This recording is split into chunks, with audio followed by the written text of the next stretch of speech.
ಶ್ರೀಗುರುಭ್ಯೋ ನಮಃ ಪರಮಗುರುಭ್ಯೋ ನಮಃ. ಶ್ರೀಮದಾನಂದತೀರ್ಥಭಗವತ್ಪಾದಾಚಾರ್ಯಗುರುಭ್ಯೋ ನಮಃ. ವ್ಯಾಸಾಯ ಭವನಾಶಾಯ ಶ್ರೀಶಾಯ ಗುಣರಾಶಯೇ ಹೃದ್ಯಾಯ ಶುದ್ಧವಿದ್ಯಾಯ ಮಧ್ವಾಯ ಚ ನಮೋ ನಮಃ. ಅಭ್ರಮಂ ಭಂಗರಹಿತಂ ಅಜಡಂ ವಿಮಲಂ ಸದಾ ಆನಂದತೀರ್ಥಮತುಲಂ ಭಜೆ ತಾಪತ್ರಯಾಪಹಂ. ಚಿತ್ರೈಃ ಪದೈಶ್ಚ ಗಂಭೀರೈಃ ವಾಕ್ಯೈರ್ಮಾನೈರಖಂಡಿತೈಃ ಗುರುಭಾವಂ ವ್ಯಂಜಯಂತಿ ಭಾತಿ ಶ್ರೀಜಯತೀರ್ಥವಾಕ್. ಆಪಾದಮೌಳಿಪರ್ಯಂతం ಗುರುಣಾಂ ಆಕೃತಿಂ ಸ್ಮರೇತ್ ತೇನ ವಿಘ್ನಾಃ ಪ್ರಣಶ್ಯಂತಿ ಸಿದ್ಧ್ಯಂತಿ ಚ ಮನೋರಥಾಃ. ಪ್ರಣಮ್ಯ ಚರಣಾಂಭೋಜಯುಗಲಂ ಕಮಲಾಪತೇಃ ಪ್ರಮಾಣಪದ್ಧತಿಂ ಕುರ್ಮೋ ಬಾಲಾನಾಂ ಬೋಧಸಿದ್ಧಯೇ. ಜಯತೀರ್ಥರು ಪ್ರಮಾಣ ಪದ್ಧತಿಯನ್ನು ಪ್ರಾರಂಭಿಸುವ ಮೊದಲು ಮಂಗಳಾಚರಣೆಯನ್ನು ಮಾಡ್ತಾ ಮಂದಮತಿಗಳ ಜ್ಞಾನಕ್ಕೋಸ್ಕರವಾಗಿ ಪ್ರಮಾಣ ಪದ್ಧತಿಯನ್ನು ಮಾಡ್ತಾ ಇದ್ದೇವೆ ಅಂತ ಪ್ರತಿಜ್ಞೆ ಮಾಡಿದರು. ಆ ಒಂದು ಮಂಗಳ ಪದ್ಯದ ವ್ಯಾಖ್ಯಾನವನ್ನು ನಾವು ಹಿಂದಿನ ಪಾಠದಲ್ಲಿ ನೋಡಿದ್ದೀವಿ. ಮತ್ತು ಪ್ರಮಾಣ ಪದ್ಧತಿಯ ಅವಶ್ಯಕತೆ ಇದೆಯಾ, ಅದಕ್ಕಿಂತ ಪೂರ್ವದಲ್ಲಿ ಪ್ರಮಾಣ ಗ್ರಂಥಗಳಿರಬೇಕಾದರೆ, ಪ್ರಮಾಣ ಲಕ್ಷಣ ಎಂಬ ಗ್ರಂಥ ಇರಬೇಕಾದರೆ ಪ್ರಮಾಣ ಪದ್ಧತಿ ಯಾಕೆ, ಅದಕ್ಕೆ ಕಾರಣವನ್ನು ಕೂಡ ಕೊಟ್ಟು ಆ ಕ್ಲಿಷ್ಟವಾಗಿರತಕ್ಕಂತಹ ಮಾತುಗಳಲ್ಲಿ ಏನು ಶ್ರೀಮದಾಚಾರ್ಯರು ವರ್ಣನೆ ಮಾಡಿದ್ದಾರೆ ಅದನ್ನು ಮಂದರು ತಿಳ್ಕೊಳ್ಳೋಕ್ಕೆ ಸಾಧ್ಯ ಇಲ್ಲ ಅಂತ ಅದಕ್ಕೋಸ್ಕರವಾಗಿ ಈ ಪ್ರಕರಣ ಆರಂಭಿಸ್ತಾ ಇದ್ದೇನೆ ಅಂತ ಹೇಳಿದರು. ಈ ಪ್ರಮಾಣ ಅನ್ನೋದು ಬಹಳ ಮುಖ್ಯವಾಗಿರುವಂಥದ್ದು. ಯಾವುದೇ ಒಂದು ವಿಷಯವನ್ನು ನಿರ್ಧರಿಸಬೇಕಾದರೆ ಮಾನಾಧೀನ ಮೇಯ ಸಿದ್ಧಿ ಎಂಬ ಮಾತು ಪ್ರಸಿದ್ಧವಾಗಿದೆ. ತಾವು ನಿರೂಪಣೆ ಮಾಡಬೇಕಾಗಿರತಕ್ಕಂತಹ ಪ್ರಮೇಯದ ಸ್ವರೂಪವನ್ನು ನಿಷ್ಕರ್ಷ ಮಾಡಲಿಕ್ಕೋಸ್ಕರವಾಗಿ ಎಲ್ಲ ದಾರ್ಶನಿಕರೂ ಸಹ ಈ ಪ್ರಮಾಣಗಳನ್ನು ಆಶ್ರಯಿಸ್ತಾರೆ ಎಂಬ ವಿಷಯದಲ್ಲಿ ಯಾವುದೇ ವಿವಾದ ಇಲ್ಲ. ಇಂತಹ ಪ್ರಮಾಣಗಳನ್ನು ನಾವು ತಿಳ್ಕೋಬೇಕಾದರೆ ಮಾನಸಿದ್ಧಿಶ್ಚ ಲಕ್ಷಣಾತ್ ಅಂತಿರೋದರಿಂದ ಪ್ರಮಾಣ ಸ್ವರೂಪವನ್ನು ನಿರೂಪಣೆ ಮಾಡಲಿಕ್ಕೆ ಎಲ್ಲ ದಾರ್ಶನಿಕರು ಪ್ರಯತ್ನ ಮಾಡಿದ್ದಾರೆ. ಪ್ರಮಾಣ ಅಂದರೆ ಯಾವುದು, ಪ್ರಮಾಣ ಹೇಗಿರಬೇಕು, ಅದನ್ನು ನಿರೂಪಣೆ ಮಾಡಲಿಕ್ಕೆ ಪ್ರಾಯ ಎಲ್ಲ ದಾರ್ಶನಿಕರು ಪ್ರಯತ್ನ ಮಾಡಿದ್ದಾರೆ. ಹಾಗೆ ದ್ವೈತ ಸಿದ್ಧಾಂತದಲ್ಲಿಯೂ ಕೂಡ ಪ್ರಯತ್ನ ಮಾಡಿದ್ದಾರೆ. ದ್ವೈತ ದರ್ಶನದಲ್ಲಿ ನಾವು ಪ್ರಮಾಣಗಳ ಬಗ್ಗೆ ಚರ್ಚೆ ಮಾಡಲಿಕ್ಕೆ ಹೊರಟ್ರೆ ಅಲ್ಲಲ್ಲಿ ಗ್ರಂಥಗಳಲ್ಲಿ ಪ್ರಮಾಣಗಳ ಬಗ್ಗೆ ಪ್ರಪಂಚನ ಮಾಡಿದ್ದಾರೆ. ಆದರೆ ಆ ಪ್ರಮಾಣಗಳ ಸ್ವರೂಪವನ್ನು, ಪ್ರಮಾಣ ಅಂದರೆ ಯಾವುದು, ಅದು ಹೇಗಿರಬೇಕು, ಅದರ ಸ್ವರೂಪವನ್ನು ನಿಷ್ಕರ್ಷ ಮಾಡಲಿಕ್ಕೆ ದೀಕ್ಷೆ ತೊಟ್ಟಂತಹ ಎರಡು ಗ್ರಂಥಗಳು ಅಂದರೆ ಒಂದು ಶ್ರೀಮದಾನಂದ ತೀರ್ಥರು ರಚನೆ ಮಾಡಿರತಕ್ಕಂತಹ ಪ್ರಮಾಣ ಲಕ್ಷಣ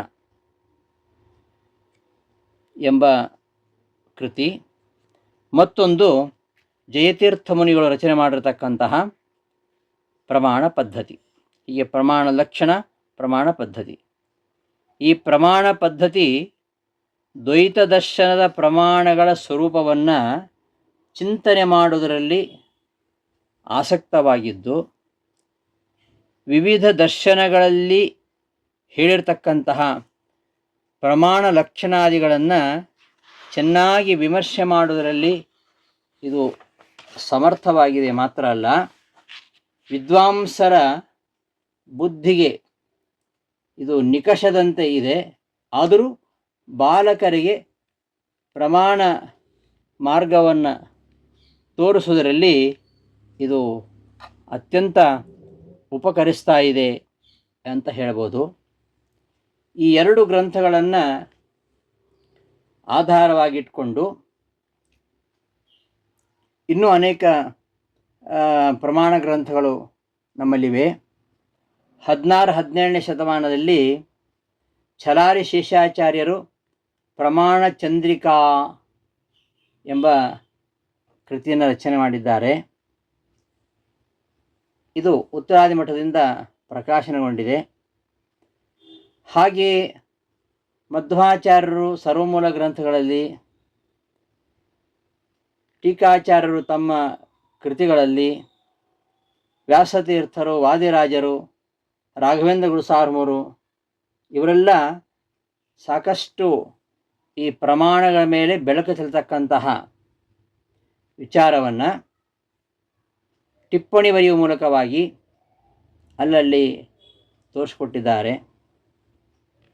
ಒಂದು ಪ್ರಶ್ನೆ, ಈ ಪ್ರಮಾಣ ಬೇಕಾ? ಪ್ರಮಾಣಗಳ ಜ್ಞಾನದ ಅವಶ್ಯಕತೆ ಇದೆಯಾ? ಈ ಪ್ರಪಂಚದಲ್ಲಿ ಎಲ್ಲ ಜನರು ನನಗೆ ಸುಖವೇ ಆಗಬೇಕು, ದುಃಖ ಯಾವತ್ತೂ ಆಗಬಾರದು, ಈ ರೀತಿಯಾಗಿ ಸಕಲ ಅನಿಷ್ಟ ನಿವೃತ್ತಿಪೂರ್ವಕವಾಗಿ ಇಷ್ಟವಾದ್ದನ್ನೇ ಪಡಿಬೇಕು, ಇಷ್ಟಪ್ರಾಪ್ತಿ ರೂಪವಾಗಿರತಕ್ಕಂತಹ ಮೋಕ್ಷವನ್ನು ಬಯಸ್ತಾರೆ. ಆ ಮೋಕ್ಷ ಅನ್ನೋದು ಅಷ್ಟು ಸುಲಭದಲ್ಲಿ ದೊರೆಯುವಂಥದ್ದಲ್ಲ. ಅದನ್ನು ಗಳಿಸಬೇಕಾದರೆ ಮುಮುಕ್ಷುಗಳು ಈ ಸ್ವತಂತ್ರವಾಗಿರತಕ್ಕಂತಹ ಭಗವಂತನನ್ನು ತಿಳ್ಕೊಳ್ಬೇಕು. ಈ ಜಗತ್ತು ಪರತಂತ್ರವಾಗಿದೆ, ಇದು ಸ್ವತಂತ್ರನಾಗಿರತಕ್ಕಂತಹ ಭಗವಂತನ ಅಧೀನವಾಗಿದೆ. ಈಶಾವಾಸ್ಯಮಿದಂ ಸರ್ವಂ ಎಂಬುದನ್ನು ಅವಶ್ಯವಾಗಿ ತಿಳ್ಕೊಳ್ಬೇಕು. ಏತತ್ ಪರತಂತ್ರಂತೂ ಸರ್ವಮೇವ ಹರೇ ಸದಾ ವಶಮಿತ್ತೇವ ಜಾನಾತಿ ಸಂಸಾರ ಮುಚ್ಯತೆ ಹಿ ಸಹ. ಈ ಯಾವ ಪರತಂತ್ರ ಇದೆ ಎಲ್ಲವೂ ಪರತಂತ್ರವೇ, ಸಮಸ್ತ ಜಗತ್ತು ಪರತಂತ್ರವೇ. ಈ ಸ್ವತಂತ್ರ ಪರತಂತ್ರ ರೂಪವಾಗಿರತಕ್ಕಂತಹ ಎರಡು ತತ್ವಗಳು, ಇವುಗಳ ಜ್ಞಾನ ನಮಗೆ ಅವಶ್ಯವಾಗಿ ಬೇಕು. ಇವುಗಳ ಜ್ಞಾನ ಬರಬೇಕಾದರೆ ಇವುಗಳ ಜ್ಞಾನ ಪ್ರಮಾಣಾಧೀನವಾಗಿರುವಂಥದ್ದು. ಪ್ರಮಾಣಗಳ ಬಗ್ಗೆ ನಮಗೆ ಗೊತ್ತಾದರೆ ಮಾತ್ರ ಈ ಪರಾಪರ ತತ್ವಗಳನ್ನು ನಮಗೆ ತಿಳ್ಕೊಳ್ಳಿಕ್ಕಾಗತ್ತೆ. ಸರಿ, ಪ್ರಮಾಣ ಜ್ಞಾನ ಬರಬೇಕಾದ್ರೆ ಪ್ರಮಾಣದ ಲಕ್ಷಣ ಏನು ಅಂತ ತಿಳ್ಕೊಳ್ಬೇಕು. ಪ್ರಮಾಣ ಅಂದರೆ ಯಾವುದು? ಪ್ರಮಾಣ ಹೇಗಿರುತ್ತೆ? ಅದರ ಲಕ್ಷಣ. ಆದ್ದರಿಂದ ಅವಶ್ಯವಾಗಿ ಎಲ್ಲರೂ ಪ್ರಮಾಣ ಲಕ್ಷಣಾದಿಗಳನ್ನು ತಿಳ್ಕೊಳ್ಳೇಬೇಕಾಗತ್ತೆ. ಪ್ರಮಾಣ ಅಂದ್ರೇನು? ದ್ವೈತ ಸಿದ್ಧಾಂತದಲ್ಲಿ ಪ್ರಮಾಣಕ್ಕೆ ಎರಡು ಅರ್ಥ ಇದೆ, ಎರಡು ರೀತಿ ಪ್ರಮಾಣ ಇದೆ. ಒಂದು ಪ್ರಮಿತಿ, ಮತ್ತೊಂದು ಪ್ರಮಾಸಾಧನ. ಪ್ರಮಿತಿಯು ಪ್ರಮಾಣ, ಪ್ರಮಾಸಾಧನವೂ ಪ್ರಮಾಣ. ಪ್ರಮಾಣ ಶಬ್ದದ ಅರ್ಥ ಏನಂದರೆ ಒಂದು ಪ್ರಮಿತಿ ಅಂತ ಅರ್ಥ, ಮತ್ತೊಂದು ಪ್ರಮಾಸಾಧನ ಅಂತ. ಪ್ರಮೀಯತೆ ಅನೇನ ಅಂತ ಕರ್ಣಯುತ್ಪತ್ತಿ ಮಾಡಿದರೆ ಪ್ರಮಾಕರಣವಾಗಿರುವಂಥದ್ದು, ಜ್ಞಾನಕ್ಕೆ ಕಾರಣವಾಗಿರುವಂಥದ್ದು. ನಮಗೆ ಯಾವ ಜ್ಞಾನ ಬರಬೇಕಾಗಿರುತ್ತೆ ಆ ಜ್ಞಾನಕ್ಕೆ ಕಾರಣವಾಗಿರುವಂಥದ್ದು, ಅದು ಪ್ರಮಾಣ.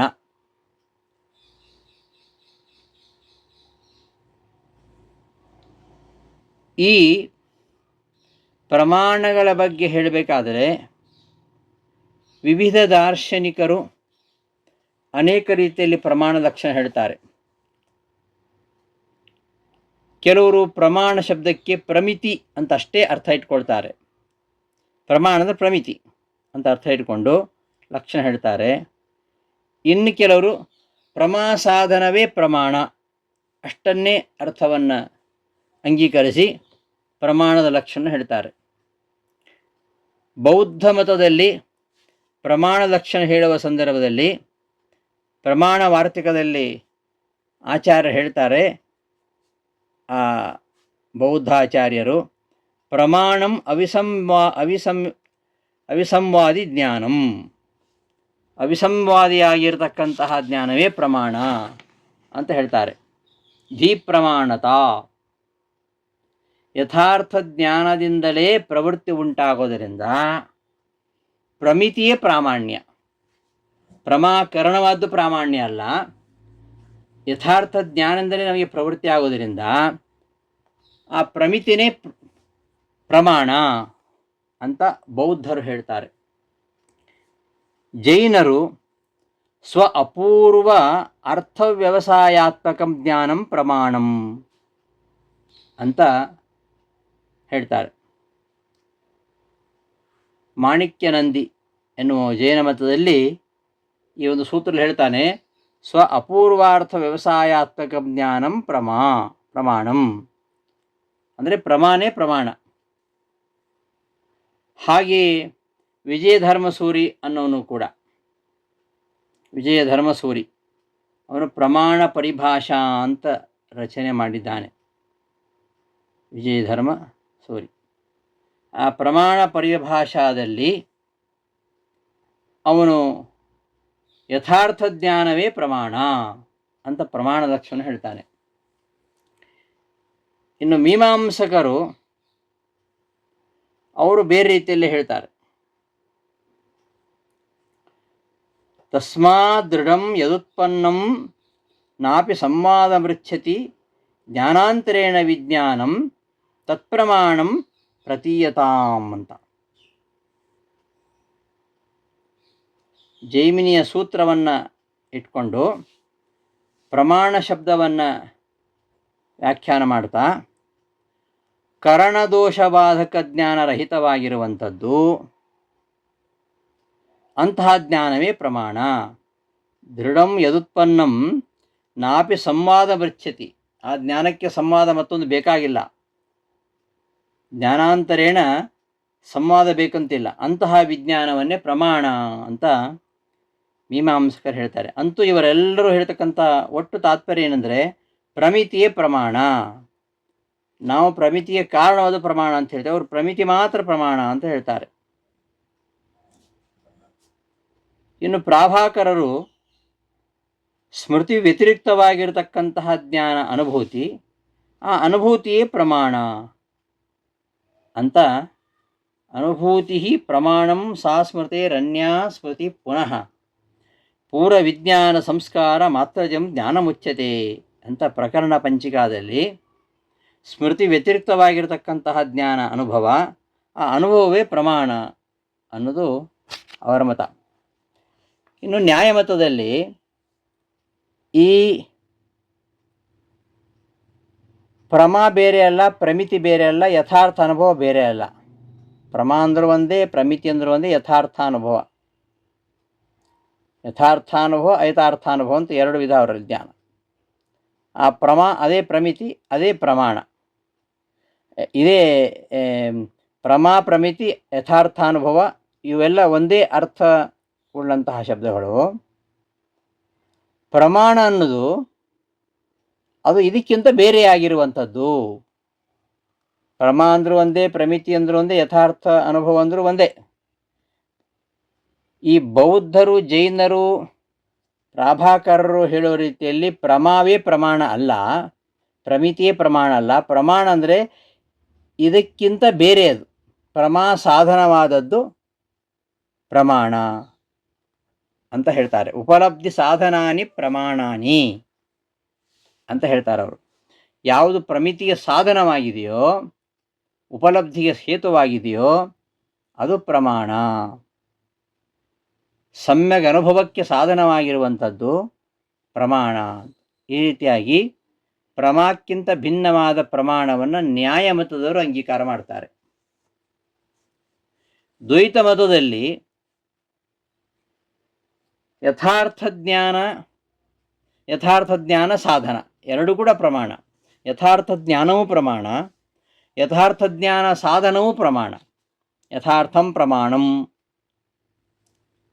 ಅಂತ ಮಧ್ವಾಚಾರ್ಯರು ಹೇಳ್ತಾರೆ.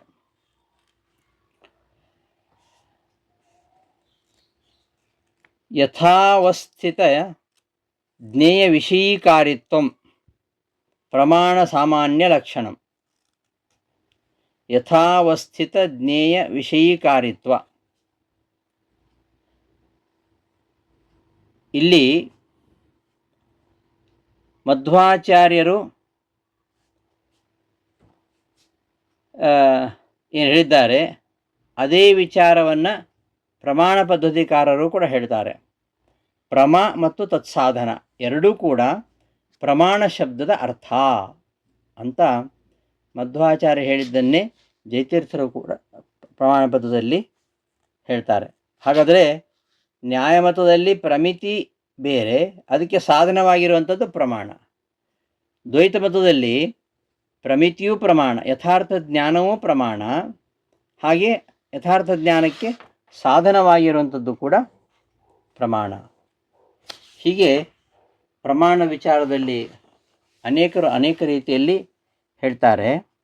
ದ್ವೈತ ಸಿದ್ಧಾಂತದಲ್ಲಿ ಪ್ರಮಿತಿ ಹಾಗೂ ಪ್ರಮಿತಿ ಸಾಧನ, ಪ್ರಮಾ ಸಾಧನ ಎರಡೂ ಕೂಡ ಪ್ರಮಾಣ.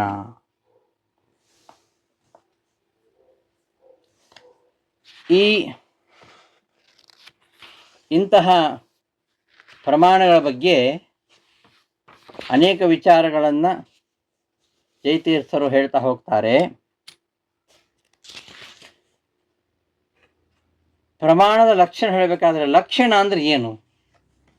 ಪ್ರಮಾಣದ ಲಕ್ಷಣ ಹೇಳಬೇಕು ಅವ್ರು ಮುಂದೆ. ಈಗ ಪ್ರಮಾಣದ ಲಕ್ಷಣ ಹೇಳಬೇಕಾದ್ರೆ ಲಕ್ಷಣ ಅಂದರೆ ಏನು ಅದನ್ನು ಮೊದಲು ಹೇಳಬೇಕು. ಪ್ರಮಾಣ ಲಕ್ಷಣವನ್ನು ಹೇಳಬೇಕು ಅಂತಾದರೆ ಲಕ್ಷಣ ಅಂದರೆ ಏನು? ಲಕ್ಷಣ ಶಬ್ದದ ಅರ್ಥ ಗೊತ್ತಾಗದೆ ಹೋದರೆ ಇದು ಇದರ ಲಕ್ಷಣ ಅಂತ ಹೇಳಿದರೂ ಕೂಡ ನಮಗೆ ಗೊತ್ತಾಗೋದಿಲ್ಲ.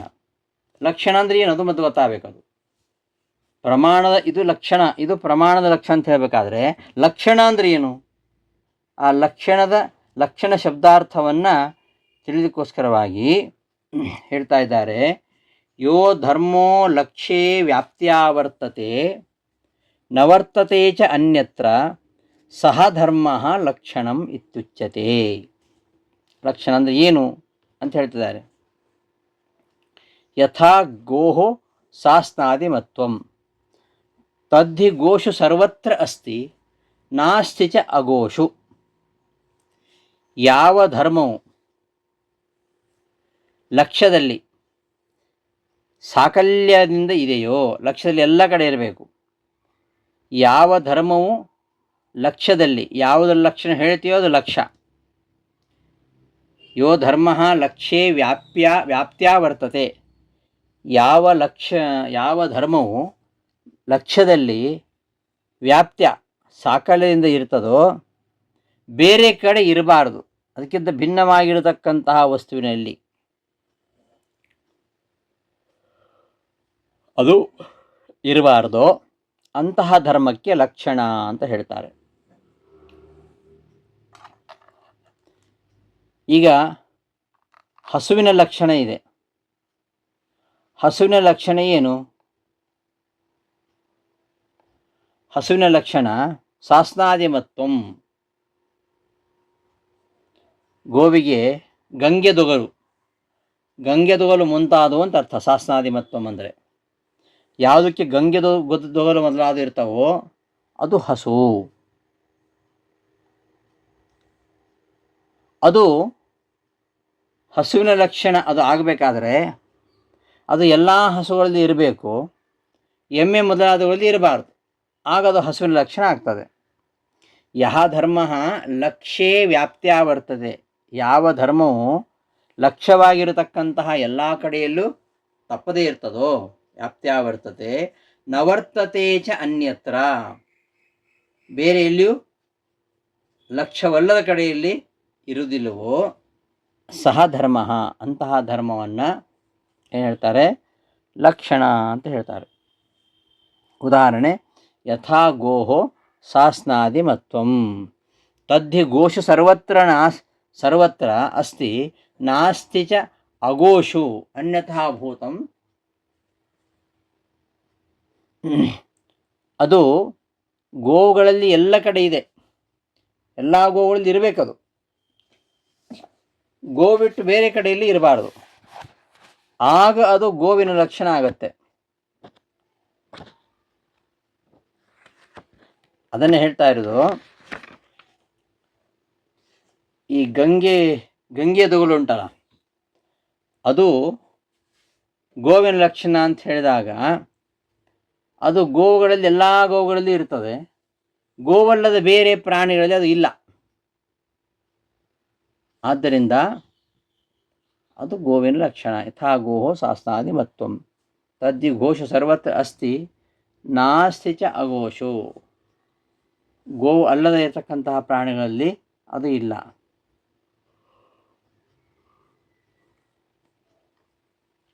ಈ ಮೇಲೆ ಹೇಳಿದ ಹಾಗೆ ಇಲ್ಲದೆ ಇರುವುದು ಅಲಕ್ಷಣ, ಇದ್ರೆ ಲಕ್ಷಣ. ಇದು ಲಕ್ಷಣದ ಲಕ್ಷಣ. ಯಾವುದು? ಯೋ ಧರ್ಮ ಲಕ್ಷ್ಯೇ ವ್ಯಾಪ್ತ್ಯಾ ವರ್ತತೆ ಅನ್ಯತ್ರ ನ ವರ್ತತೆ ಸಹ ಧರ್ಮ ಲಕ್ಷಣಂ. ಲಕ್ಷಣವನ್ನು 3 ರೀತಿಯಲ್ಲಿ ಹೇಳಿದಾಗಾಯಿತು. ಇದು ಯಾವುದು ಅಲ್ವೋ ಅದು ಅಲಕ್ಷಣ. ಲಕ್ಷಣ ಅಲ್ಲ, ಅದು ಅಲಕ್ಷಣ. ಈ ಅಲಕ್ಷಣ 3 ವಿಧವಾಗಿದೆ. ಅಲಕ್ಷಣ ಅನ್ಯಥಾಭೂತಂತು ಅಲಕ್ಷಣಂ. ಯಾವುದು ಹೀಗಿಲ್ವೋ ಅದು ಅಲಕ್ಷಣ. ಈ ಅಲಕ್ಷಣ ಅನ್ನೋದು 3 ರೀತಿಯಾಗಿದೆ ಅಂತ ಹೇಳ್ತಾರೆ. ಅಸಂಭವಿ ಯಲ್ಲಕ್ಷೇ ಸರ್ವಥಾ ನ ವರ್ತತೆ ಯಥಾ ಗೋಹೋ ಏಕಶಫವತ್ವಂ. ಈಗ ಯಾವ ಧರ್ಮವು ಲಕ್ಷ್ಯದಲ್ಲಿ ಎಲ್ಲ ಕಡೆ ವ್ಯಾಪಿಸಿದೆಯೋ ಅದು ಅದರ ಲಕ್ಷಣ. ಯಾವುದು ಲಕ್ಷ್ಯವಲ್ಲವೋ ಅಲ್ಲಿ ಇಲ್ಲದೇ ಇರೋದು, ಅಲ್ಲಿ ಇದ್ದುಬಿಟ್ರೆ ಅದು ಲಕ್ಷಣ, ಅದು ಅಲಕ್ಷಣ ಆಗುತ್ತೆ. ಈ ಅಲಕ್ಷಣ 3 ವಿಧ. ಈ 3 ವಿಧವಾದ ಅಲಕ್ಷಣಗಳು ಇಲ್ಲದೆ ಹೋದರೆ ಅದು ಸರಿಯಾದ ಲಕ್ಷಣ ಅಂತ ಆಗತ್ತೆ. ತತ್ ತ್ರಿವಿಧಂ, ಅದು 3 ವಿಧ. ಅಸಂಭವಿ ಯಲ್ಲಕ್ಷೇ ಸರ್ವದಾ ವರ್ತತೆ ಯಥಾ ಗೋಹೋ ಏಕಶಫವತ್ವಂ. ಅಸಂಭವಿ, ಯಾವುದು ಅಸಂಭವಿಯೋ ಅದು ಲಕ್ಷಣ ಆಗುವುದಿಲ್ಲ. ಯಾವುದು ಅಸಂಭವಿ ಅಂದರೆ ಯಾವುದು ಲಕ್ಷ್ಯದಲ್ಲಿ ಇರುವುದೇ ಇಲ್ಲ, ಎಲ್ಲೂ ಇರುವುದಿಲ್ಲ. ಲಕ್ಷೈಕ ದೇಶದಲ್ಲಿ, ಲಕ್ಷ್ಯದಲ್ಲಿ ಎಲ್ಲಿಯೂ ಕೂಡ ಇರುವುದಿಲ್ಲ, ಅದು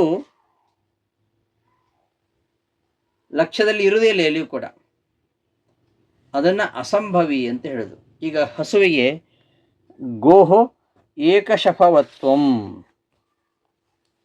ಏಕಶಫವತ್ವ, ಏಕಶಫವತ್ವ ಅಂದರೆ ಸೀಳಿಲ್ಲದ ಗೊರಸು ಉಳ್ಳದ್ದು. ಏಕಶಫ, ಶಫ ಅಂದರೆ ಗೊರಸು. ಹಸುವಿಗೆ 2 ಗೊರಸು ಇರುತ್ತೆ, ಪ್ರತಿಯೊಂದು ಕಾಲದಲ್ಲಿ 2 ಇರುತ್ತೆ. ಆ ಒಂದೇ ಇರುತ್ತೆ, 2 ಸೀಳಾಗಿರುತ್ತೆ. ಸೀಳಿಲ್ಲದ ಗೊರಸು ಉಳ್ಳದ್ದು ಅಂತ ಹೇಳಿದರೆ ಎಲ್ಲ ಹಸುಗಳಲ್ಲಿಯೂ ಸೀಳಿರುವ ಗೊರಸೇ ಇರೋದು. ಏಕಶಫವತ್ವ ಇಲ್ಲ, 2 ಶಫ ಇರೋದು. ಹಾಗಾದರೆ ಏಕಶಫವತ್ವ ಅನ್ನೋದು ಹಸುವಿನ ಲಕ್ಷಣ ಅಂತ ಹೇಳಿಬಿಟ್ರೆ ಲಕ್ಷ್ಯವಾದ ಯಾವ ಗೋವಿನಲ್ಲಿಯೂ ಕೂಡ ಏಕಶಫತ್ವ ಇಲ್ಲ. ಆದ್ದರಿಂದ ಇದು ಅಸಂಭವಿ, ಅಸಂಭಾವಿತ ಲಕ್ಷಣ ಅಂತ ಅರ್ಥ. ಈ ಲಕ್ಷಣ ಅಸಂಭಾವಿತ, ಯಾವ ಲಕ್ಷ್ಯದಲ್ಲಿಯೂ ಇದು ಬರುವುದಿಲ್ಲ. ಇದಕ್ಕೆ ಅಸಂಭವಿ ಅಂತ ಅರ್ಥ ಹೇಳ್ತಾರೆ. ಯಲ್ಲಕ್ಷೇ ಸರ್ವಥಾ ನ ವರ್ತತೆ ಯಥಾ ಗೋಹೋ ಏಕಶಫವತ್ವಂ. ಅವ್ಯಾಪಕಂ ಯಲ್ಲಕ್ಷೈಕದೇಶೇ ವರ್ತಮಾನಮಪಿ ತದೇಕದೇಶಾಂತರೇ ನ ವರ್ತತೆ ಯಥಾ ಗೋಹೋ ಶಬಲತ್ವಂ. ಇನ್ನು ಅವ್ಯಾಪಕ ಅಂದರೆ ಲಕ್ಷ್ಯದ ಏಕದೇಶದಲ್ಲಿ ಇರ್ತದೆ. ಲಕ್ಷ್ಯದ ಏಕದೇಶದಲ್ಲಿದ್ದರೂ ಕೂಡ ಲಕ್ಷ್ಯದಲ್ಲಿ ಇನ್ನೊಂದು ಕಡೆ ಇರುವುದಿಲ್ಲ, ಅದು ದೇಶಾಂತರದಲ್ಲಿ ಅದು ತದೇಕ ದೇಶಾಂತರೇ ನ ವರ್ತತೆ. ಲಕ್ಷ್ಯದ ಏಕದೇಶದಲ್ಲಿ ಇದ್ದರೂ ಕೂಡ ತದೇಕ ದೇಶದ ಅಂತರದಲ್ಲಿ ಅದು ಇರುವುದಿಲ್ಲ. ಉದಾಹರಣೆಗೆ ಗೋವಿಗೆ ಶಬಲತ್ವ, ಮಿಶ್ರವರ್ಣ ಲಕ್ಷಣ ಹೇಳಿದರೆ ಕೆಲವು ಗೋವುಗಳು ಮಿಶ್ರವರ್ಣ ಉಳ್ಳವುಗಳು ಆದರೂ ಕೂಡ ಎಲ್ಲ ಗೋವುಗಳು ಮಿಶ್ರವರ್ಣದವುಗಳು ಇರುವುದಿಲ್ಲ. ಆದ್ದರಿಂದ ಮಿಶ್ರವರ್ಣ ಉಳ್ಳ ಗೋವು ಅಂತ ಹೇಳಿಬಿಟ್ರೆ ಯಾವುದರಲ್ಲಿ ಮಿಶ್ರವರ್ಣ ಇಲ್ವೋ ಅಲ್ಲಿ ಲಕ್ಷಣ ಬರೋದೇ ಇಲ್ಲ. ಇದು ಅವ್ಯಾಪಕ. ಇದು ಅವ್ಯಾಪಕ ಲಕ್ಷಣ. ಹೀಗಿದ್ದಲ್ಲಿ ಅದು ಲಕ್ಷಣ ಆಗುವುದಿಲ್ಲ. ಇನ್ನು ಅತಿವ್ಯಾಪಕ ಅಂತ. ಅತಿವ್ಯಾಪಕ ಅಂದರೆ ಏನು ಅಂದರೆ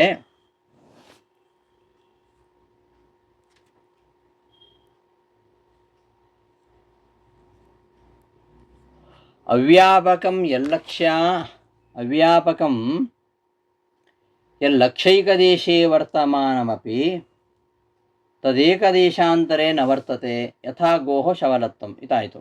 ಅತಿವ್ಯಾಪಕಂ ಯಲ್ಲಕ್ಷ್ಯಾದ್ ಅನ್ಯತ್ರಾಪಿ ವರ್ತತೆ. ಲಕ್ಷ್ಯದಲ್ಲಿಯೂ ಇದೆ, ಲಕ್ಷ್ಯಾದ್ ಅನ್ಯತ್ರಾಪಿ, ಲಕ್ಷ್ಯದಲ್ಲಿಯೂ ಇದೆ, ಅಲಕ್ಷ್ಯದಲ್ಲೂ ಇದೆ.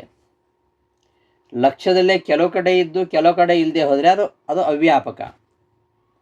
ಲಕ್ಷ್ಯದಲ್ಲಿಯೇ ಕೆಲವು ಕಡೆ ಇದೆ, ಲಕ್ಷ್ಯ ಅಲ್ಲದ ಕಡೆಯಲ್ಲೂ ಇದೆ. ಕೇವಲ ಲಕ್ಷ್ಯದಲ್ಲಿದ್ದರೆ ಮಾತ್ರ ಅದು ಲಕ್ಷಣ ಆಗೋದು.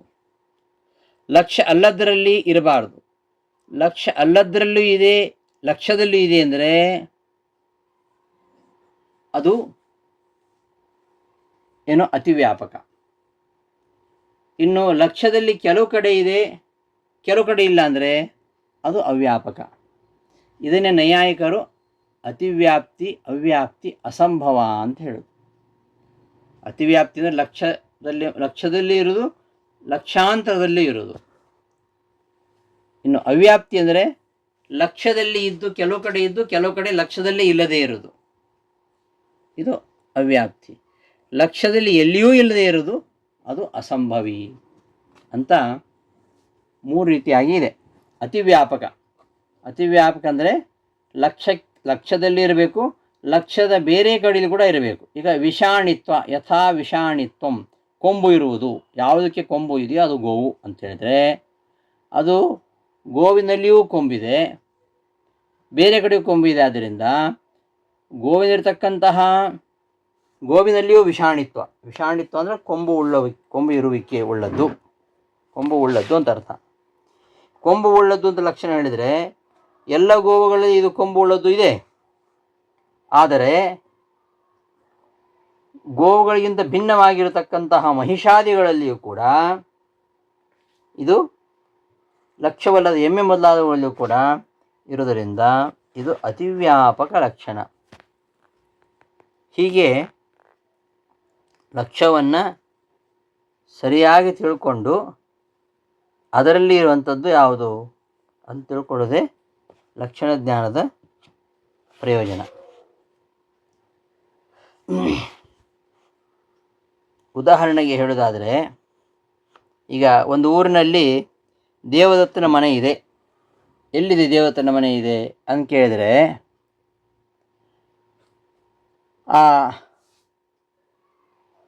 ತಿಳಿದವ ಹೇಳ್ತಾನೆ, ಇಂತಹ ಕಡೆ ಇದಿದ್ದರೆ ಅದು ದೇವದತ್ತನ ಮನೆ.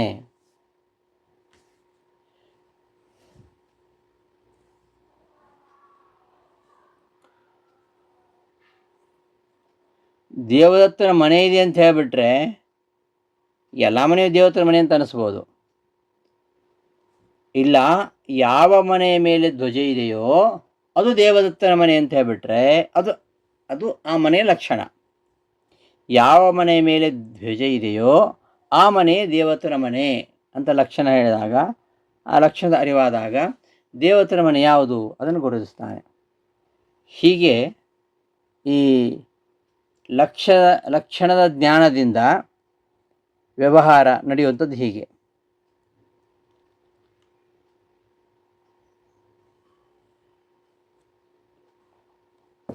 ಲಕ್ಷ್ಯ ಅಂದ್ವಿ. ಲಕ್ಷ್ಯ ಅಂದ್ರೆ ಏನು? ಯಾವ ವಸ್ತುವನ್ನು ಸಜಾತೀಯ ವಿಜಾತೀಯಗಳಿಂದ ಪ್ರತ್ಯೇಕಿಸಬೇಕಾಗಿದೆಯೋ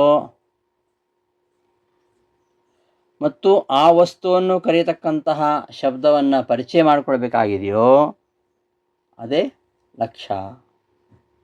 ಇಂತಹ ಲಕ್ಷ್ಯದಲ್ಲಿ ಎಲ್ಲಿಯೂ ಇಲ್ಲದೆ ಹೋದರೆ ಅದು ಅಸಂಭವಿ. ಲಕ್ಷ್ಯದಲ್ಲಿ ಕೆಲವು ಕಡೆ ಇದ್ದು ಇನ್ನು ಕೆಲವು ಕಡೆ ಇಲ್ಲದೆ ಹೋದರೆ ಅದು ಅವ್ಯಾಪಕ. ಲಕ್ಷ್ಯದಲ್ಲಿಯೂ ಇದೆ, ಲಕ್ಷ್ಯೇತರದಲ್ಲಿಯೂ ಇದೆ ಅಂತಾದರೆ ಅದು ಅತಿವ್ಯಾಪಕ ಅಂತ 3 ರೀತಿಯಾದ ಈ ಲಕ್ಷಣವನ್ನು ಹೇಳ್ತಾ ಇರೋದು. ತತ್ತ್ರಿವಿಧಂ ಅಸಂಭವಿ ಯಲ್ಲಕ್ಷೇ ಸರ್ವಥಾ ನ ವರ್ತತೆ ಯಥಾ ಗೋಃ ಏಕಶಪವತ್ವಂ. ಅವ್ಯಾಪಕಂ ಯಲ್ಲಕ್ಷೈಕದೇಶೇ ವರ್ತಮಾನಮಪಿ ತದೇಕದೇಶಾಂತರೇ ನ ವರ್ತತೆ ಯಥಾ ಗೋಃ ಶಬರತ್ವಂ. ಹಸುವಿನ ಲಕ್ಷಣ ಶಬರತ್ವ ಅಂತ ಹೇಳಿದರೆ ಅದು ಕೆಲವು ಗೋಗಳಲ್ಲಿ ಇದೆ, ಕೆಲವು ಗೋಗಳಲ್ಲಿ ಇಲ್ಲ. ಆದ್ದರಿಂದ ಅದು ಅವ್ಯಾಪಕ. ಅವ್ಯಾಪಕಂ ಯತ್ ಲಕ್ಷ್ಯಾದ್ ಅನ್ಯತ್ರಾಪಿ ವರ್ತತೆ. ಲಕ್ಷ್ಯದಲ್ಲಿ ಇದೆ, ಅದಲ್ಲ ಅವ್ಯಾಪಕ. ಅವ್ಯಾಪಕ ಅಂದರೆ ಲಕ್ಷೈಕ ದೇಶೇ ವರ್ತಮಾನಮಪಿ, ಲಕ್ಷೈಕ ದೇಶದಲ್ಲಿ ಇದ್ದರೂ ಸಹ ತದೇಕ ದೇಶದಲ್ಲಿ, ಆ ಲಕ್ಷ್ಯದಲ್ಲಿ ಇನ್ನೊಂದು ಕಡೆಗೆ ಯಾವುದು ಲಕ್ಷ್ಯವಾಗಿ, ಹಸು ಲಕ್ಷ್ಯವಾಗಿದ್ದರೆ ಒಂದು ಕಡೆ ಅದು ಇದೆ, ಯಾವುದು ಮಿಶ್ರವರ್ಣತ್ವ, ಅದು ಒಂದು ಕಡೆ ಕೆಲವು ಕಡೆ ಇದೆ, ಇನ್ನು ಕೆಲವು ಕಡೆ ಇಲ್ಲ. ಆ ಶಬರತ್ವ ಗೋವುಗಳಲ್ಲಿ ಕೆಲವು ಕಡೆ ಇದೆ, ಕೆಲವು ಕಡೆ ಇಲ್ಲ. ಆದ್ದರಿಂದ ಅವ್ಯಾಪಕ. ಇನ್ನು ವಿಷಾಣಿತ್ವ ಲಕ್ಷಣ ಹೇಳಿದರೆ ಅದು ಗೋವಿನಲ್ಲಿಯೂ ಇದೆ, ಲಕ್ಷ್ಯವಲ್ಲದ ಎಮ್ಮೆ ಮೊದಲಾದವುಗಳಲ್ಲಿ ಇದೆ. ಆದ್ದರಿಂದ ಅದು ಅತಿವ್ಯಾಪಕ ಲಕ್ಷಣ. ಹೀಗೆ ಲಕ್ಷ್ಯವನ್ನು ಬೇರ್ಪಡಿಸಿ ನಾವು ಇದು ಲಕ್ಷ್ಯ, ಇದು ದೇವದತ್ತನ ಮನೆ, ಎಲ್ಲ ಮನೆಗಳು ದೇವದತ್ತನ ಮನೆ ಹಾಗೆ ಕಾಣ್ತದೆ, ಇದೇ ದೇವದತ್ತನ ಮನೆ ಅಂತ ಹೇಳಲಿಕ್ಕೆ ಆ ಒಂದು ಮನೆ ಮೇಲಿರ್ತಕ್ಕಂಥ ಧ್ವಜ ಹೇಗೆ ಕಾರಣವಾಗುತ್ತೋ ಹಾಗೆ ಅದನ್ನು ನೋಡಿ ಆ ಮನೆಯೇ ದೇವದತ್ತನ ಮನೆ ಅಂತ ನಮಗೆ ದೇವದತ್ತನ ಮನೆಯ ಲಕ್ಷಣ ಗೊತ್ತಾಗುತ್ತೆ, ದೇವದತ್ತನ ಮನೆ ಯಾವುದು ಅಂತ ಗೊತ್ತಾಗುತ್ತೆ. ಹೀಗೆ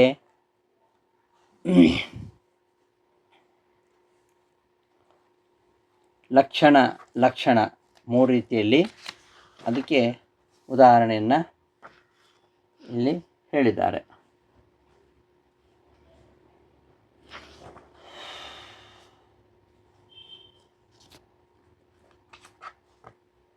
ಈ ತರಹ ಯಾವುದು ಅವ್ಯಾಪಕ, ಅಸಂಭವಿ, ಅವ್ಯಾಪಕ, ಅತಿವ್ಯಾಪಕವಾಗದೇ ಇರ್ತದೋ ಅದು ಲಕ್ಷಣ. ಯಾವುದು ಅನ್ಯಥಾಭೂತವಾಗಿದೆಯೋ, ಇದಕ್ಕಿಂತ ವ್ಯತಿರಿಕ್ತವಾಗಿ ಯಾವುದಿದೆಯೋ ಅದು ಅಲಕ್ಷಣ. ಇವುಗಳಿಂದ ರಹಿತವಾಗಿರುವಂಥದ್ದು ಲಕ್ಷಣ. ಅನ್ಯಥಾಭೂತಂತೂ ಅಲಕ್ಷಣಂ ತತ್ತ್ರಿವಿಧಂ ಅಸಂಭವಿ ಯಲ್ಲಕ್ಷೇ ಸರ್ವಥಾ ನ ವರ್ತತೆ ಯಥಾ ಗೋಃ ಏಕಶಪವತ್ವಂ. ಅವ್ಯಾಪಕಂ ಯಲ್ಲಕ್ಷೈಕದೇಶೇ ವರ್ತಮಾನಮಪಿ ತದೇಕದೇಶಾಂತರೇ ನ ವರ್ತತೆ ಯಥಾ ಗೋಃ ಏಕಶಪವತ್ವಂ. ಅತಿವ್ಯಾಪಕಂ ಯಲ್ಲಕ್ಷಾದ್ ಅನ್ಯತ್ರಾಪಿ ಚ ವರ್ತತೆ ಯಥಾ ವಿಷಾಣಿತ್ವಂ. ಇಷ್ಟು ವಿಚಾರವನ್ನು ನಾವು ಈಗ ನೋಡಿದ್ದೀವಿ. ಮುಂದೆ ಸಜಾತಿಯ ವಿಜಾತಿಯ ವ್ಯಾವರ್ತತೆಯ ಲಕ್ಷಾವಧಾರಣಂ ಲಕ್ಷಣಜ್ಞಾನಸ್ಯ ಪ್ರಯೋಜನಂ. ಲಕ್ಷಣವನ್ನು ತಿಳ್ಕೊಳ್ಳೋದ್ರಿಂದ ಏನು ಪ್ರಯೋಜನ ಅಂತಂದರೆ, ಈ ಲಕ್ಷಣ ತಿಳಿದಾಗ, ಒಂದು ವಸ್ತುವಿನ ಲಕ್ಷಣ ತಿಳಿದಾಗ ಅದಕ್ಕಿಂತ ವಿಜಾತೀಯವಾಗಿರುವಂಥದ್ದು ಯಾವುದಿರ್ತದೆ ಅದು ಇದು ಅಲ್ಲ. ಈಗ ಗಂಗೆ ದೊಗಲುಳ್ಳದ್ದು ಗೋವು ಅಂತ ಲಕ್ಷಣ ತಿಳಿದಾಗ ಗಂಗೆ ದೊಗಲುಳ್ಳಂತಹ ಎಲ್ಲ ಪ್ರಾಣಿಗಳು ಕೂಡ ಗೋಶಬ್ದ ವಾಚ್ಯ ಅಂತ ತಿಳ್ಕೊಳ್ತಾನೆ. ಮತ್ತು ಯಾವ ವಸ್ತುವನ್ನು ಸಜಾತಿಯ ವಿಜಾತಿಯಗಳಿಂದ ಪ್ರತ್ಯೇಕಿಸಬೇಕು ಮತ್ತು ಆ ವಸ್ತುವನ್ನು ಆ ಶಬ್ದದಿಂದಲೇ ಕರಿಬೇಕು ಅಂತ ಪರಿಚಯ ಮಾಡಿಕೊಳ್ತಾನೆ. ಇದು ಲಕ್ಷಣವನ್ನು ತಿಳ್ಕೊಳ್ಳೋದ್ರಿಂದ ಇರತಕ್ಕಂತಹ ಪ್ರಯೋಜನ. ಸಜಾತಿಯ ವಿಜಾತಿಯ ವ್ಯಾವೃತ್ತತೆಯ, ಸಜಾತಿಯ ಹಾಗೂ ವಿಜಾತಿಯ ಇವುಗಳಿಂದ ಪ್ರತ್ಯೇಕಿಸಿ ಲಕ್ಷ್ಯವನ್ನು ತಿಳ್ಕೊಳ್ಳುವಂಥದ್ದು. ಲಕ್ಷ್ಯ ಯಾವುದು ಅಂತ ತಿಳ್ಕೊಳ್ಳುವಂಥದ್ದೇ ಯಾವುದು ಪ್ರಮಾಣ, ಯಾವುದು ಪ್ರಮಾಣ ಅಲ್ಲ ಅಂತ ಸಜಾತಿಯ ವಿಜಾತಿಯ ವ್ಯಾವೃತ್ತತೆಯ ಇದುವೇ ಲಕ್ಷ್ಯ, ಇದುವೇ ಪ್ರಮಾಣ ಅಂತ ತಿಳ್ಕೊಳ್ಳಿಕ್ಕೆ, ಈ ಪ್ರಮಾಣ ಲಕ್ಷ್ಯ ತಿಳ್ಕೊಳ್ಳಿಕ್ಕೆ ಇದು ಕಾರಣ ಆಗತ್ತೆ. ಆದ್ದರಿಂದ ಅದುವೇ ಈ ಲಕ್ಷ್ಯವನ್ನು ತಿಳ್ಕೊಳ್ಳೋದೇ ಲಕ್ಷಣ ಜ್ಞಾನಕ್ಕೆ ಪ್ರಯೋಜನ. ಅದನ್ನು ನಾನು ಹೇಳಿದೆ. ಅಸ್ಮಿನ್ ಗ್ರಾಮೇ ದೇವತ್ವಗ್ರಹಮಿತಿ ವಾರ್ತಾಂ ಶ್ರುತವತೋ ಹಿ ತದ್ಗ್ರಾಮಸ್ಥಿ ಸರ್ವೇಷಪಿ ಗ್ರಹೇಶು ದೇವತ್ವಗ್ರಹ ಬುದ್ಧಿ ಪ್ರಸಕ್ತ. ಈ ಗ್ರಾಮದಲ್ಲಿ ದೇವತ್ವನ ಮನೆ ಇದೆ ಅಂತ ವಾರ್ತೆ ಕೇಳಿದವ ಅಲ್ಲಿಗೆ ಬಂದಾಗ ಆ ಗ್ರಾಮದಲ್ಲಿ ಎಲ್ಲ ಮನೆಗಳು ಕೂಡ ದೇವತ್ವನ ಮನೆ ಹಾಗೆ ಕಾಣ್ತವೆ ಅವನಿಗೆ. ಆಗ ಇದ್ಯಾವ ದೇವತ್ವನ ಮನೆ? ಯಾವ ಮನೆಯ ಮೇಲೆ ಪತಾಕ ಇದೆಯೋ, ಎತ್ತರ ಪತಾಕ ತದ್ದೇವದತ್ತ ಗ್ರಹಂ, ಯಾವ ಮನೆ ಮೇಲೆ ಧ್ವಜ ಇದೆಯೋ ಅದು ದೇವತ್ವನ ಗ್ರಹ ಅಂತ ಜ್ಞಾನ ಬರ್ತದೆ. ಇದುವೇ ಲಕ್ಷ್ಯವನ್ನು ತಿಳ್ಕೊಳ್ಳೋದೆ ಲಕ್ಷಣ ಜ್ಞಾನದ ಪ್ರಯೋಜನ. ಇದುವೇ ದೇವತ್ವನ ಮನೆ, ಹೊರತು ಬೇರೆ ಯಾವುದು ಅಲ್ಲ ಅಂತ ಒಂದು ಅವಧಾರಣ ಅವನಿಗೆ ಉಂಟಾಗತ್ತೆ. ಇದು ಒಂದು ಲಕ್ಷಣಕ್ಕೆ ಪ್ರಯೋಜನ, ಲಕ್ಷ್ಯವನ್ನು ತಿಳ್ಕೊಳ್ಳಿಕ್ಕೆ ಕಾರಣ ಆಗುತ್ತೆ. ಇದು ಲಕ್ಷಣದ ಒಂದು ಪ್ರಯೋಜನ, ಲಕ್ಷ್ಯವನ್ನು ತಿಳ್ಕೊಳ್ಳೋದು. ಇನ್ನೊಂದು, ಈ ಲಕ್ಷ್ಯದ ವ್ಯವಹಾರಕ್ಕೆ ಶಬ್ದ ವ್ಯವಹಾರೋವ ಲಕ್ಷಣ ಜ್ಞಾನಸ್ಯ ಪ್ರಯೋಜನಂ. ಲಕ್ಷ್ಯದ ವ್ಯವಹಾರಕ್ಕೆ ನಾವು ಶಬ್ದವನ್ನು ತಿಳ್ಕೊಳ್ಬೇಕು. ಇದು ಇದರ ಲಕ್ಷಣ, ಇದು ಗೋವಿನ ಲಕ್ಷಣ, ಅದನ್ನು ತಿಳ್ಕೊಳ್ಳೋದು. ಈ ಲಕ್ಷ್ಯದ ವ್ಯವಹಾರಕ್ಕೆ ನಾವು ವ್ಯವಹಾರ ಮಾಡತಕ್ಕಂಥ ಶಬ್ದ ಇದು ಅಂತ ತಿಳ್ಕೊಳ್ಳೋದು ಕೂಡ ಲಕ್ಷಣ ಜ್ಞಾನದ ಮತ್ತೊಂದು ಪ್ರಯೋಜನ. ಅದು ಹೇಗೆ ಅಂದರೆ, ಅದೇ ಗಂಗೆದೊಳಳ್ಳದ್ದು ಗೋವು ಅಂತ ಲಕ್ಷಣ ತಿಳಿದಾಗ ಗಂಗೆದೊಳತಕ್ಕಂಥ ಎಲ್ಲ ಪ್ರಾಣಿಗಳನ್ನು ಕೂಡ ನಾವು ಗೋ ಶಬ್ದದಿಂದ ಕರೆಯಬಹುದು ಅಂತ ತಿಳ್ಕೊಳ್ತೀವಿ. ಹಾಗಾದರೆ ಯಾವುದ್ಯಾವುದು ಗಂಗೆದೊಳಿದೆಯೋ ಅದು ಗೋವು. ಆ ಗೋ ಶಬ್ದದಿಂದ ನಾವು ಆ ಪ್ರಾಣಿಗಳನ್ನು ಕರಿತೇವೆ. ಆ ಲಕ್ಷ್ಯದ ವ್ಯವಹಾರಕ್ಕೆ ಆ ಶಬ್ದವನ್ನು ತಿಳ್ಕೊಳ್ಳೋದು, ಅದೇ ಲಕ್ಷಣ ಜ್ಞಾನದ ಪ್ರಯೋಜನ. ಸಾಸ್ನಾದಿಮಾನ್ ಗೌಹು ಇತಿ ಲಕ್ಷಣ ಜ್ಞಾನೇ ಸತಿ, ಸಾಸ್ನಾದಿ ಉಳ್ಳದ್ದು ಗೋವು ಅಂತ ಲಕ್ಷಣ ಜ್ಞಾನ ಬಂದಾಗ ಯಂ ಸಾಂಸ್ನಾದಿಮಂತಂ ಪಿಂಡಂ ಪಶ್ಯತಿ, ಸಾಸ್ನಾದಿ ಅಂದರೆ ಗಂಗೆದಗಳು ಉಳ್ಳದ್ದು ಯಾವುದ್ಯಾವುದಿದೆಯೋ, ಯಾವುದ್ಯಾವುದನ್ನು ನೋಡ್ತಾನೋ ಅದೆಲ್ಲವನ್ನೂ ಕೂಡ ಅವನೇನು ತಿಳ್ಕೊಳ್ತಾನೆ, ಇದು ಗೋ ಶಬ್ದ ವಾಚ್ಯವಾಗಿದೆ ಅಂತ ತಿಳ್ಕೊಳ್ತಾನೆ. ಇದಕ್ಕಿಂತ ಬೇರೆ ಆಗಿರುವಂಥದ್ದು ಅದು ಅಲ್ಲ. ಯಾವುದು ಅನ್ಯತಃ ವ್ಯಾವರ್ತನೀಯಂ ಯಾವತ್ ಏಕಃ ಶಬ್ದ ವ್ಯುತ್ಪಾದನೀಯ ತದುಚ್ಯತೆ ಲಕ್ಷ್ಯಮಿತಿ. ಹೀಗೆ ಯಾವ ವಸ್ತುವನ್ನು ಸಜಾತಿಯ ವಿಜಾತಿಯ ವಸ್ತುಗಳಿಂದ ಪ್ರತ್ಯೇಕಿಸಬೇಕಾಗಿದೆಯೋ ಮತ್ತು ಆ ವಸ್ತುವನ್ನು ಕರೀತಕ್ಕಂತಹ ಶಬ್ದವನ್ನು ಪರಿಚಯಿಸಿಕೊಳ್ಬೇಕಾಗಿದೆಯೋ ತದುಚ್ಯತೆ ಲಕ್ಷ್ಯಮಿತಿ, ಅದುವೇ ಲಕ್ಷ್ಯ ಅಂತ. ಇಷ್ಟು ಈ ವಾಕ್ಯಗಳ ಅರ್ಥ.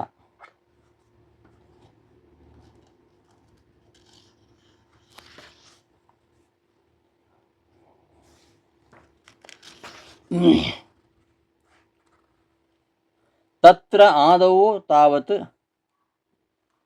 ಪ್ರಮಾಣ ಸಾಮಾನ್ಯ ಲಕ್ಷಣ ಮುಚ್ಯತೆ. ಇನ್ನು ಮುಂದೆ ಪ್ರಮಾಣ ಸಾಮಾನ್ಯ ಲಕ್ಷಣವನ್ನು ಹೇಳಿಕೊಡ್ತಾರೆ. ಆ ಪ್ರಮಾಣ ಸಾಮಾನ್ಯ ಲಕ್ಷಣ ಏನು? ಯಥಾರ್ಥಂ ಪ್ರಮಾಣಂ. ಆ ಒಂದು ಪ್ರಮಾಣದ ಸಾಮಾನ್ಯ ಲಕ್ಷಣವನ್ನು ಮುಂದಿನ ಪಾಠದಲ್ಲಿ ನೋಡೋಣ ಅಂತ ಹೇಳ್ತಾ ಈ ದಿನದ ಪಾಠವನ್ನು ಸಮಾಪ್ತಿಗೊಳಿಸ್ತೇನೆ. ಶ್ರೀಕೃಷ್ಣಾರ್ಪಣಮಸ್ತು. ಧನ್ಯವಾದಗಳು.